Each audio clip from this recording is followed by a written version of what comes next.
pukul 13 waktu Indonesia Barat. Radio Republik Indonesia Palembang dengan Warta Berita. 34 sekolah di Sumatera Selatan akan melaksanakan uji coba penerapan muatan lokal pangan untuk ketahanan iklim. PTPN 7 unit Musilandas siapkan 2 hektar lahan untuk program tanam jagung 1 juta hektar.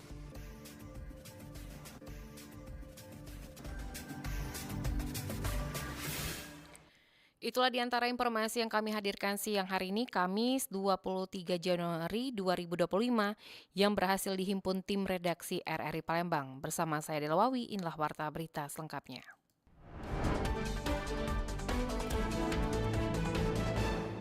Sebanyak 34 sekolah di Sumatera Selatan akan melaksanakan uji coba penerapan muatan lokal pangan untuk ketahanan iklim.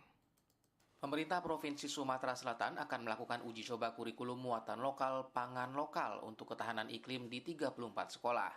Ke-34 sekolah itu adalah 17 SMA dan 17 SMK yang ada di Sumatera Selatan. Mulok pangan lokal tersebut menjadi upaya untuk mendukung ketahanan pangan di tengah tantangan perubahan iklim yang terjadi saat ini. Kepala Dinas Pendidikan Sumatera Selatan Awaludin mengungkapkan, edukasi tentang pangan lokal sangat penting mengingat tantangan perubahan iklim yang semakin nyata. Awaludin mengatakan melalui kurikulum ini diharapkan generasi muda memahami dan memanfaatkan sumber daya pangan lokal untuk menjaga ketahanan pangan daerah. Pelaksanaan muatan lokal ditargetkan realisasi pada semester ini tepatnya pada bulan Februari. Penguatan kapasitas guru dan kepala sekolah juga telah dilakukan sejak Oktober 2024 untuk penerapannya. Kurikulum pangan lokal itu relatif sama. Yang dihasilkan di Sumatera Selatan ini pangan lokalnya di tengah keberagaman itu rata-rata di setiap daerah ada. Itu yang pertama. Kemudian kalau bicara soal perubahan iklim, semua akan terdampak, bukan hanya kabupaten tertentu. Jadi itu perbedaannya. Oleh karena itu yang kita dorong yang kita implementasikan untuk semua sekolah adalah kurikulum ini. Ya, agar kita bisa mengantisipasi semua perubahan, dampak dari perubahan iklim di masa yang akan datang. Kita mulai membekali anak didik kita dengan kurikulum ini, dengan kurikulum muatan lokal, pangan lokal, dalam rangka menyiapkan diri untuk perubahan iklim. Kurikulum muatan lokal dilatar belakangi meningkatnya dampak perubahan iklim. Kondisi tersebut berimbas pada meningkatnya potensi bencana hidrometeorologi dan kebakaran hutan di Sumatera Selatan. Dampak bencana itu dapat mempengaruhi ketersediaan pangan. Riana Pridani melaporkan. Sementara itu, PTPN 7 unit Musilandas siapkan 2 hektar lahan untuk program tanam jagung 1 juta hektar. Dipersiapkan 2 hektar.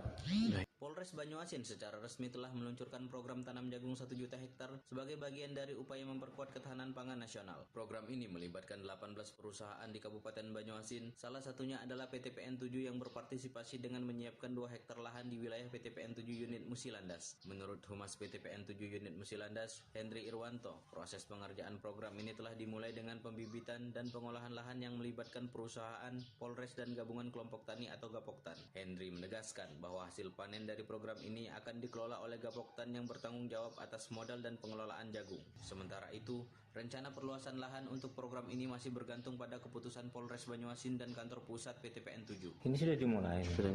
Ya. Keputusan dan tangan Polres. Sama Gapoktan, Bapak Tani terdekat ini.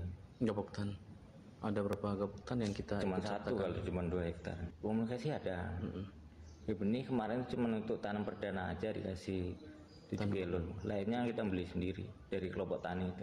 Program tanam jagung 1 juta hektar ini digagas oleh Polri sebagai respon terhadap arahan Presiden RI Prabowo Subianto yang mendorong peran aktif Polri dalam menjaga ketahanan pangan nasional. Fokus utama program adalah meningkatkan produksi jagung, salah satu komoditas strategis di Indonesia. Dari Kabupaten Banyuasin, Muhammad Maulana, RRI Pro 1 terus mengudara untuk Indonesia. Kodam 2 Sriwijaya gelar makan bergizi gratis melalui dapurnya untuk 34 sekolah di Sumatera Selatan bagian selatan. Sebanyak 34 sekolah dari tingkat taman kanak-kanak TK, sekolah dasar SD hingga sekolah menengah pertama SMP, Yayasan Kartika Jaya Kodam 2 Sriwijaya melaksanakan makan bergizi gratis melalui program unggulan TNI Dapur Masuk Sekolah atau DMS. Kegiatan dibuka langsung oleh Pangdam 2 Sriwijaya Majen TNI Naudi Nurika di SD Kartika 2 Palembang pada Kamis 22 Januari 2025 dengan diikuti 5 korem yang tersebar di wilayah Sumexel. Dalam sambutannya, Pangdam 2 Sriwijaya Majen TNI Naudi Nurdika mengungkapkan jika kegiatan ini merupakan program unggulan yang telah digelar sejak 2023 lalu. Melalui kegiatan dapur masuk ke sekolah MDS yang sejalan dengan program Presiden Prabowo Subianto ini dapat meningkatkan gizi anak-anak dan melahirkan generasi yang bisa memimpin bangsa. Naudi juga menambahkan tidak hanya di Yayasan Kartika, kegiatan makan siang bergizi ini juga sudah digelar di sejumlah sekolah lainnya. Sebenarnya yang sudah lalu itu sebenarnya bukan hanya di Yayasan Kodam saja. Ya sudah di sekolah-sekolah yang di luar yayasan juga sudah dilaksanakan. Cuma memang terbatas ya, karena anggaran kita tidak ada anggaran khusus.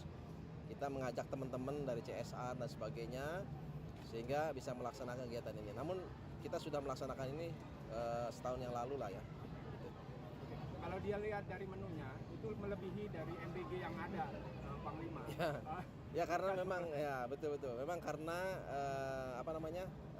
anggarannya agak besar lah ya, agak besar memang. Sengaja kita lebihkan supaya lebih mantep aja lah gitu. Tapi jangan membanding-bandingkan dengan Tersebar di 5 korem. Program dapur masuk sekolah makan siang bergizi Kodam 2 Sriwijaya ini sendiri melibatkan sebanyak 3.177 siswa dan 509 guru. Dari Palembang, Sumatera Selatan, Aditya melaporkan.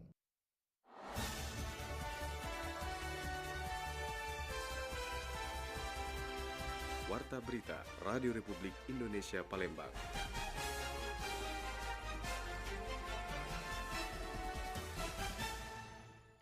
Perhimpunan Dokter Hewan Indonesia Sumatera Selatan sebut vaksinasi pada hewan ternak menjadi ujung tombak dalam mengantisipasi penyakit mulut dan kuku. Penyakit mulut dan kuku PMK pada hewan ternak kembali marak, termasuk di Sumatera Selatan yang diduga gejala PMK terdeteksi di Kabupaten Ogan Ilir. Meskipun masih berupa laporan, namun hingga saat ini belum ada hewan ternak yang terinfeksi PMK di Sumatera Selatan. Perhimpunan Dokter Hewan Indonesia PHDI Sumatera Selatan menyampaikan vaksinasi pada hewan ternak yang berusia 1 tahun ke bawah harus dilakukan, termasuk vaksin booster di tahap selanjutnya. Vaksinasi menjadi tombak dalam mengantisipasi virus PMK yang kembali mulai terjadi di Indonesia pada 2022 lalu. Menurut Ketua PHDI Sumatera Selatan Dr. Hewan Japrizal, virus PMK mulai menyebar di Indonesia pada tahun 1985. Namun Indonesia pada tahun 1990 sempat dinyatakan bebas PMK oleh Badan Kesehatan Hewan Dunia. Pemerintah melakukan vaksinasi pada hewan ternak di seluruh Indonesia selama 3 tahun berturut-turut kala itu. Kemudian hasilnya Indonesia dinyatakan bebas PMK. Virus PMK sebenarnya dapat juga diobati, namun harus segera dilakukan. Karena jika telah menyerang pada hewan ternak seperti sapi dewasa, akan sangat mudah menyebar pada sapi lainnya, terutama sapi jenis pedet atau sapi dengan usia 1 tahun ke bawah, yang dapat menyebabkan kematian. Di daerah-daerah selain itu kan muncul sedikit-sedikit kasus dan itu bisa ditangani ya. Akan tetapi yang perlu dilakukan untuk pencegahan adalah vaksinasi. Nah, vaksinasi menjadi ujung tombak untuk pencegahan terkait dengan masalah PMK ini. Nah, karena daerah-daerah di Indonesia umumnya dan kecuali daerah timur ya, NTT kemudian Papua yang belum terkena PMK ya kan masih bebas saat ini. Japrizal mengingatkan meskipun PMK dapat diobati dengan tingkat kematian 2 hingga 3%, untuk penyebaran PMK sangat tinggi dengan tingkat mobilitas dan kesakitan mencapai 100%. Karena itu, PHDI Sumatera Selatan menyarankan pemerintah untuk melakukan vaksinasi terhadap hewan ternak di Sumatera Selatan secara menyeluruh, termasuk pada peternak kecil yang ada di provinsi ini. RRI Palembang, Nova Ariana melaporkan, terus mengudara untuk Indonesia. Tempat pembuangan sampah liar di Jalan Sultan Sahril, Kelurahan 5 Ilir, Kecamatan Ilir Timur 2 Palembang, akhirnya ditertibkan oleh pihak terkait setelah banyaknya laporan masyarakat yang mengeluhkan dampaknya. Camat Ilir Timur II, Irman, membenarkan jika pihaknya menerima banyak keluhan dari warga, terutama karena bau sampah yang menyengat, apalagi saat musim hujan seperti sekarang. Tumpukan sampah di lokasi tersebut kerap meluber hingga ke badan jalan, mengakibatkan kemacetan lalu lintas. Penertiban dilakukan oleh Dinas Pekerjaan Umum dan Penataan Ruang, Dinas Lingkungan Hidup dan Kebersihan, serta beberapa pemangku kepentingan lainnya. Hari ini kita bersama Dinas PUPR dan DLHK menindaklanjuti laporan dari warga masyarakat terkait dengan penumpukan sampah di Jalan Sultan Syahrir. Ini adalah TPS liar yang sudah lama dan kerap kali mengganggu. Maka itu kegiatan hari ini kita mengupayakan dan menindaklanjuti dari laporan warga masyarakat atas penumpukan sampah di TPS liar di Jalan Sultan Syahrir ini. Selain memakan badan jalan, juga menimbulkan polusi ya, bau yang tidak sedap, kemudian juga secara visual juga tidak enak dipandang. Sudah hampir separuh memakan badan jalan keberadaan sampah ini. Dan juga para pembuang sampah ini, warga masyarakat ini juga bukan warga dari sekitar. Sebanyak 8 kendaraan pengangkut sampah dan 1 alat berat dikerahkan untuk membersihkan lokasi setelah pembersihan selesai. TPS liar ditutup secara permanen dan langkah ini menjadi upaya pemerintah Kota Palembang untuk mengatasi persoalan TPS liar sekaligus memperluas ruang terbuka hijau di kota. Pendengar, hilangnya kabel lampu jembatan Musi 6 sepanjang 900 meter telah dilaporkan kepada pihak yang berwajib. Pemerintah Kota Palembang telah melaporkan kasus hilangnya kabel lampu jembatan Musi 6 ke pihak kepolisian.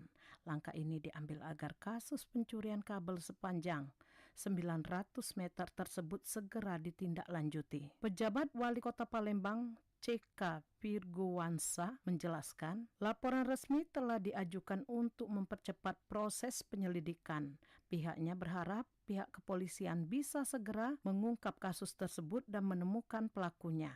Selain itu, pemerintah Kota Palembang tengah menghitung kerugian yang ditimbulkan akibat pencurian tersebut.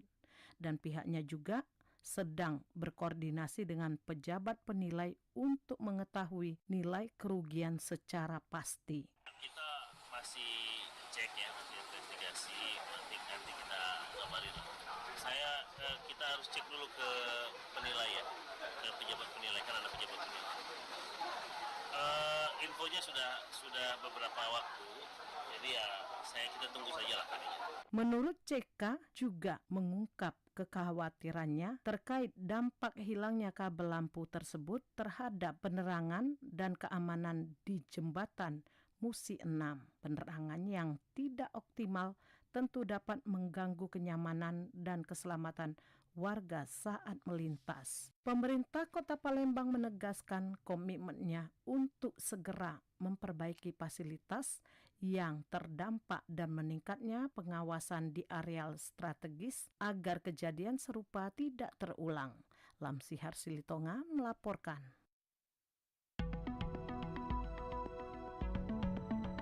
Informasi tadi mengakhiri Warta Berita siang ini. Informasi lainnya dapat Anda akses melalui website kami di rri.co.id. Mewakili kerabat kerja yang bertugas, saya Dela Wawi undur diri dan sampai jumpa.